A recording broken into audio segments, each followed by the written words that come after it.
Hello mga ka-FB, mga kababayan ko na nagtratrabaho sa Kuwait at sa lahat ng manonood dito.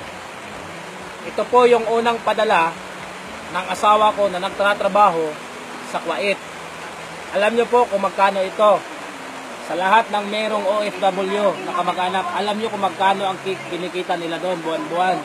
Ito pinadala sa akin. Bakit? Iniisip ng asawa ko, misis ko, dahil mahirap kami rito.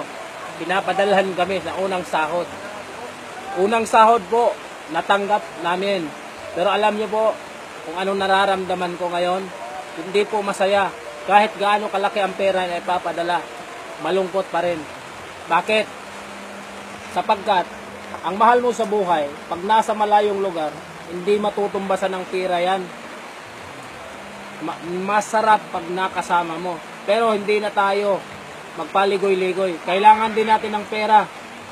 Kaya tinitiis ko na lang, tinitiis namin na nasa malayo ang asawa ko para magkaroon ng pera. Alam niyo po kung saan to patutungo?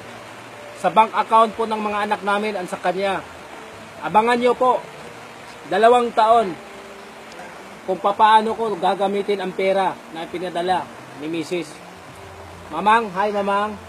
Maraming salamat. Maabutan mo to, ang pera mo, pag uwi mo dito sa Pinas. Maraming salamat. Ingat ka lagi dyan. Huwag ka mag-alala sa amin. Miss na miss ka na namin. Maraming salamat. Bye-bye.